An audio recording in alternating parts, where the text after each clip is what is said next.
I'm Lieutenant Williams, a police officer attached to the Juvenile Division. I'm on my way to Monroe Junior High School to talk to a group of young people. That looks innocent enough, doesn't it? Lots of young people hitchhike. Seems like a good way to get from one place to another. But sometimes there are dangers involved that never meet the eye. Let's take the case of Jimmy Barnes. Jimmy played baseball all afternoon, and he didn't feel like walking home, so he decided to thumb a ride.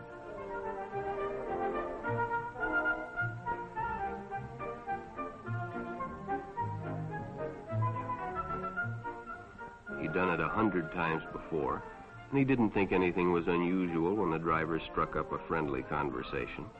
In fact, he seemed like a real nice guy. He asked Jimmy if he played baseball in the park often. Jimmy told him they practiced 3 times a week and played a rival group on Friday afternoon.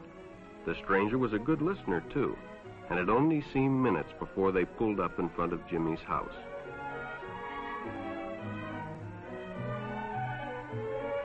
When Jimmy got out, the stranger gave him a friendly pat.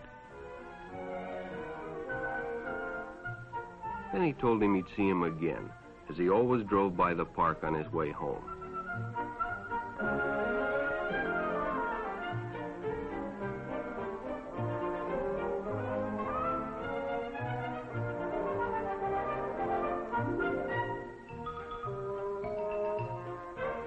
Sure enough, the following day, when Jimmy finished playing ball, well, the man was there waiting.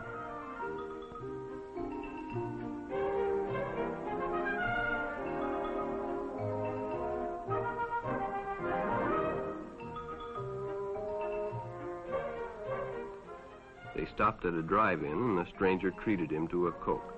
During their conversation, he told several off-color jokes, but Jimmy had heard others before, and, well, it made him feel big to so easily win the confidence of an older person.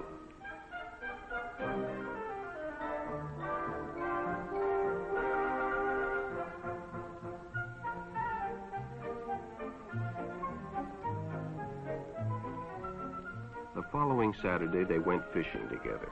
By now, they were using first names. Ralph said it was more friendly.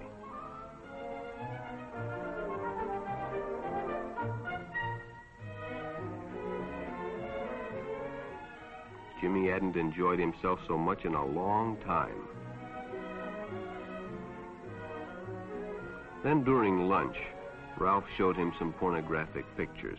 Jimmy knew he shouldn't be interested, but, well, he was curious. What Jimmy didn't know was that Ralph was sick, a sickness that was not visible like smallpox, but no less dangerous and contagious, a sickness of the mind. You see, Ralph was a homosexual, a person who demands an intimate relationship with members of their own sex. But by now, Jimmy felt a fondness for Ralph, and they continued to go places together. Ralph was generous and took Jimmy many interesting places and did many nice things for him. He bought presents and even gave him money, but payments were expected in return. You see, Jimmy hadn't recognized Ralph's approach soon enough. When Ralph first asked Jimmy to go fishing alone, he should have discussed it with his parents or teacher.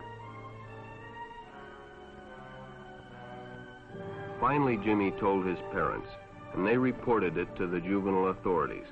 Ralph was arrested, and Jimmy was released on probation in the custody of his parents. But all homosexuals are not passive. Some resort to violence, as in the case of Mike Merrick.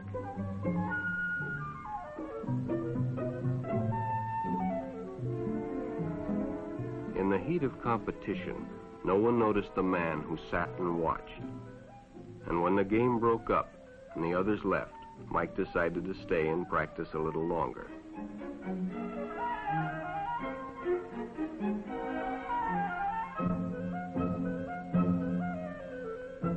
The stranger joined him. He was friendly and, well, it was better than playing alone.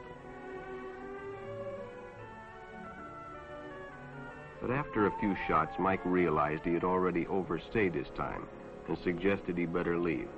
The stranger told him if he'd like to stay longer, he'd be glad to drive him home when they finished. Sounded great to Mike. Chance to play longer and get a ride home, too.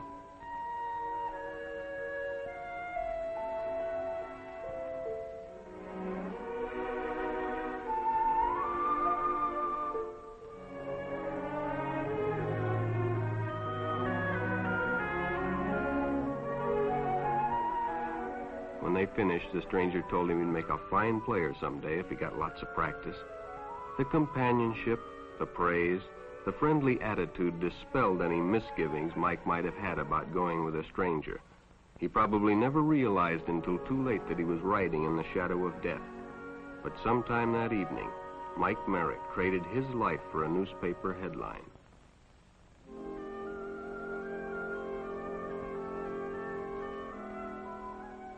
As Denny and Jerry got the papers ready for Jerry's afternoon delivery, they only casually noticed the two boys that raced by in the afternoon traffic, and they didn't pay much attention to the car that drew up shortly afterwards until the man called them over.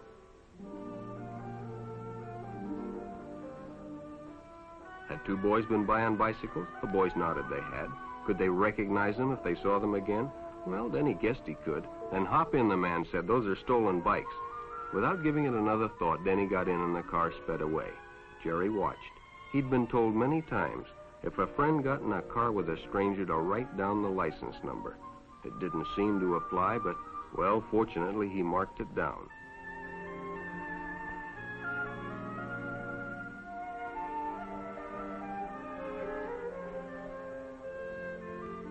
When he delivered a paper to Denny's house, he asked his mother if they'd caught the boys that had stolen the bicycles. Denny hadn't returned, so he told her the story and gave her the paper with the license number.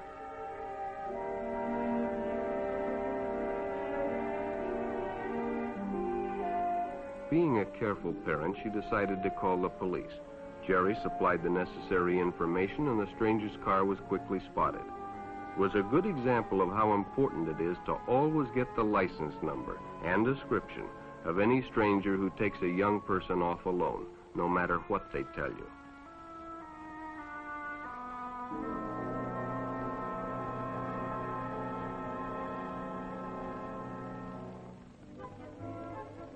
Public restrooms can often be a hangout for the homosexual. Bobby and his friends hadn't noticed the man who had been in the restroom when they changed, and as it was late, he suggested they take the shortcut under the pier, but the others preferred to take the more traveled way home.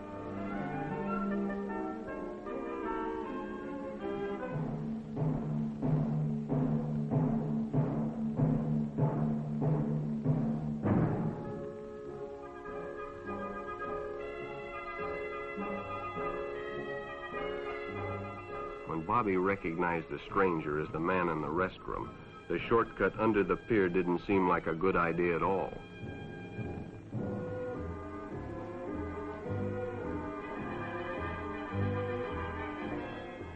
After all, it's more fun to stay with your friends anyway. Bobby had made a wise decision. It may have saved his life. The decision is always yours, and your whole future may depend on making the right one. So no matter where you meet a stranger, be careful if they are too friendly, if they try to win your confidence too quickly, and if they become overly personal. One never knows when the homosexual is about. He may appear normal, and it may be too late when you discover he is mentally ill. So keep with your group, and don't go off alone with strangers unless you have the permission of your parent or teacher.